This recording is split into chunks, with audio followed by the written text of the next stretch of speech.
이전에 제가 영화 이야기를 해드렸는데 이번에는 만화 이야기를 해드리도록 하겠습니다. 그런데 만화 내용은 제가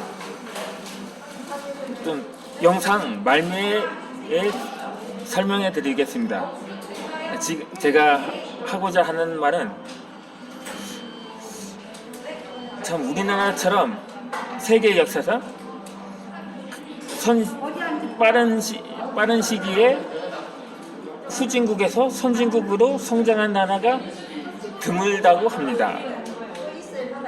왜 이 말을 하냐면 20세기에는 물론 우리나라 그때 20세기에 항상 해방이 되고 식민지 해방이 된 지 얼마 안 돼서 전쟁을 겪으면서 많은 나라들이 그렇게 바라봤습니다. 우리나라에 대해서 100년이 돼도 이 나라가 재기하기는 불가능할 거라고 권하는 전망이 지배적이었는데 불과 20-30년 만에 세계 10위권을 넘나드는 경제 대국으로 부상한 나라가 드물다는 거죠. 반면에 기존의 선진국이었던 나라들이 후진국으로 몰락한 나라도 있다고 합니다. 그 대표적인 나라를 어떤 사람은 북한이라고 말하기도 하는데 그렇다고 북한이 그렇게 선진국은 아니었거든요. 물론 경제적으로는 물론 초창기에는 당시에 대만을 앞섰다고 하더라도 그렇게 이 선진국이라는 기준이 우선적으로 경제력을 평가를 할 수가 있거든요. 그러니까 예전에 제가 어렸을 때는 1인당 그때는 국민소득이라고 하거든요. 대체로 총생산량이라고도 하기도 하는데 당시에는 1인당 국민소득으로 평가를 하는 기준으로 대체로 평가를 했더라고요. 한 5,000불만 되어도 선진국이라고 하는데 조금 지나고 나니까 그래도 못해도 1만 불은 이상은 돼야지 선진국이라고 할 수 있다고 했거든요. 그러니까 북한에서 1인당 국민소득이 1만 불은 고사고 5천 불이 된 적은 없었거든요. 당시 인플레나 여러 요인을 감안하면 나름대로 선진국이라고 평가를 할 수는 있었겠죠. 그러면 북한 말고는 정말 선진국 말고도 선진국이었다가 후진국으로 후퇴한 나라는 아마 필리핀이라고 할 수 있을 것입니다. 그런데 이 필리핀이 그래도 지금 수도 마닐라만 봐도 고층 빌딩들이 즐비하고 나름대로 화려하다 그렇게 지금 필리핀을 가보면 고속도로도 있고 지하철도 다니고 그렇게 후진국이라고 체감적으로 느끼지 못할 수도 있을 것입니다. 반면에 이 빈부격차가 심한 나라로 평가는 할 수 있겠죠. 그런 고층 건물 사이에 그 이면에는 같은 지역인데도 어느 동네에서는 그냥 쓰레기 더미가 즐비하고 그냥 판자촌과 제대로 된 시설도 없어서 그냥 오물천이라고 하죠. 그냥 그런 천지인 동네도 공존을 하는 나라가 바로 필리핀입니다. 그러다 보니까는 이 필리핀이 정말 선진국에서 후진국으로 몰락한 나라인가 좀 다소 의아한 부분도 있긴 합니다. 이 아시아의 국가로는 아마 필리핀이 그러한 사례이기도 한데 그렇다면 서방 국가들 중에서도 선진국이었다가 후진국으로 몰락한 나라가 있습니다. 이에 대해서는 베네수엘라를 꼽기도 하는데, 베네수엘라는 비교적 최근의 일이었죠. 21세기 들어서 2000년대 초까지는 그럭저럭 살았거든요. 그래. 살았다는 표현 그렇다고 선진국이라고 할 거고, 석유 부국이거든요. 그러다 보니 사실 별다른 그 외에 석유 외에 별다른 기반 산업 시설을 확충하지는 않았다고 합니다. 그러다 보니까 그대로 경제가 쇠퇴해버렸다고 볼 수 있는 거죠. 그러면 20세기 바로 아르헨티나를 꼽을 수가 있습니다. 그 원인이 바로 포퓰리즘이라고 하는데, 당시 후안 페론이라고 하는 대통령이 당시 모든 국민들에게 식료품을 공짜로 나눠준다기보다 그냥 가져가도 되는, 그러니까는 우리나라를 포함해 1+1인데 하나가 덤으로 받는 거죠. 1+1은 그냥 1+1이라고도 할 수는 없고, 그냥 무상으로 식료품을 지급한 거예요. 그냥 자기가 원하는 만큼 가져갈 수도 있는 그랬던 시절이 있었거든요.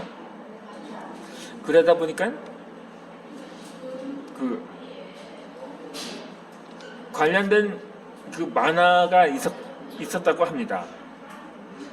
이 엄마 찾아 살만리라는 만화인데, 그 만화를 제가 초등학교 때 본 적이 있어요. 그러니까 시대적으로는 80년대 초반이었죠. 그렇다면 80년대 초반이면 근데 그 내용이 그거였거든요. 이탈리아, 원래 배경이 이탈리아거든요. 그런데 그 가장이 의사였어요.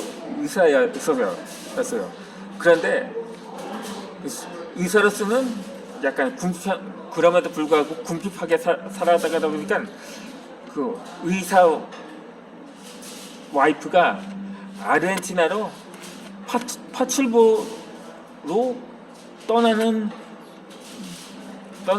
내용입니다. 그러니까 취업 이민이라고 할 수 있겠죠. 그런데 이탈리아에서 더군다나 이 만화가 방영된 때가 80년대 초반이었으니까는, 그렇다면 80년대 초반이면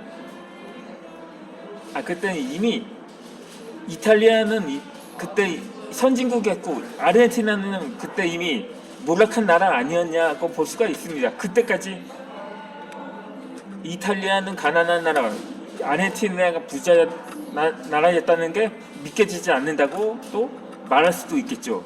그렇지만 원래 이 만화가 이 역사적 배경이 있어요. 방영한 게 제가 90년대 초에 방영됐던 줄리라는 애니메이션이 있었거든요.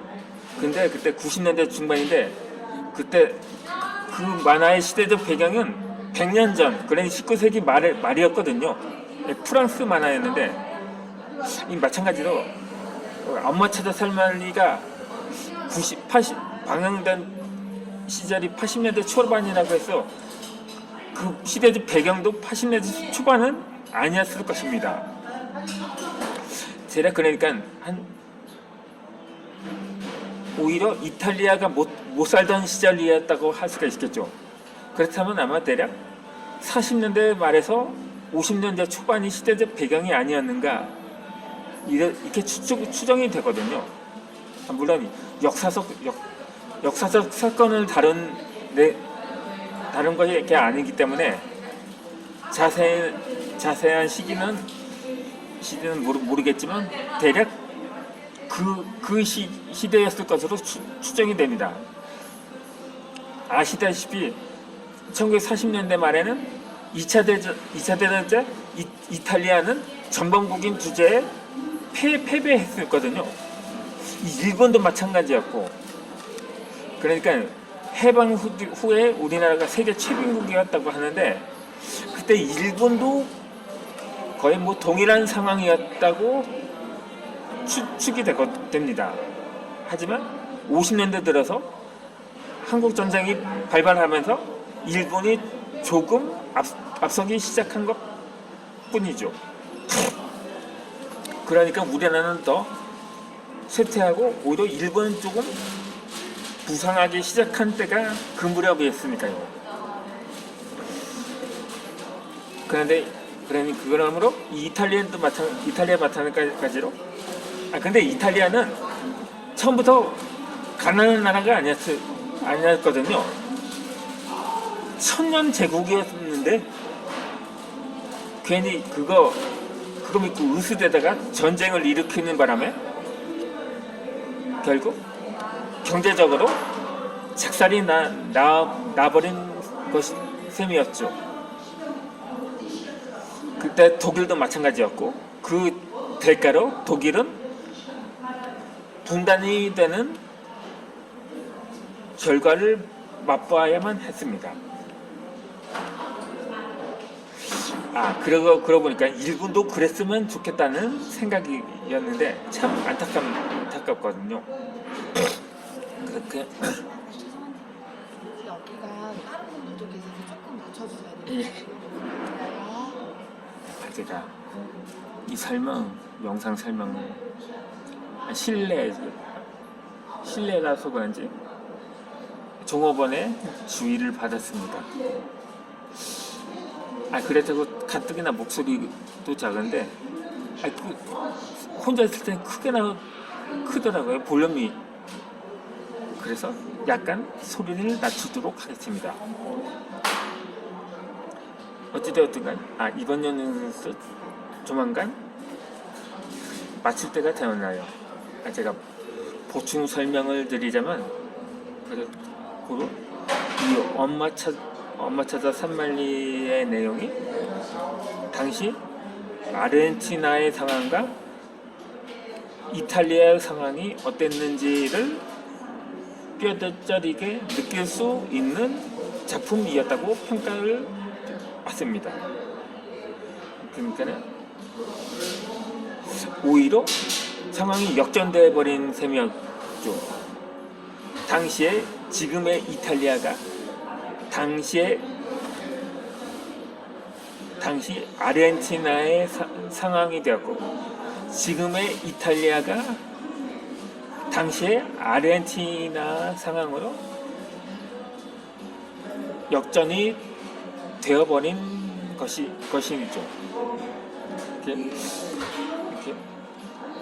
그러니까 이 교훈이 뭐냐면, 사실 교훈이랄까요? 우리나라가 앞으로 곧 대선이 얼마 안 남았는데 정말 많은 사람들이 그러다 우리나라가 베네수엘라가 되는 것 아니냐는 건 우려를 하더라고요. 그렇게 우려드는 그 사람은 뽑아주지 않으면 되는데 또 뽑아놓고 후회를 하는 비운의 역사를 되풀이할 수는 없을 것입니다. 그래도 한편으로는 우리나라가 총 생산량이 얼마인데 설마 베네수엘처럼 되겠냐고, 또 그렇게 좀 그렇게 판단하는 사람도 있긴 합니다. 물론 우리나라도 IMF 때 경제가 쇠퇴한 적이 있었거든요. 우리나라가 국민소득 1만 불이 됐을 때 한 6천 불까지 추락한 적이 있었는데, 그때가 90년대 후반이니까 그때 90년대 초반 수준. 그러니까 기껏해야 한 5년 정도 수준으로밖에 뒷걸음치는 것이 아니거든요. 그러면 저는 이어서 종비기 부여 강의를 진행하도록 하겠습니다.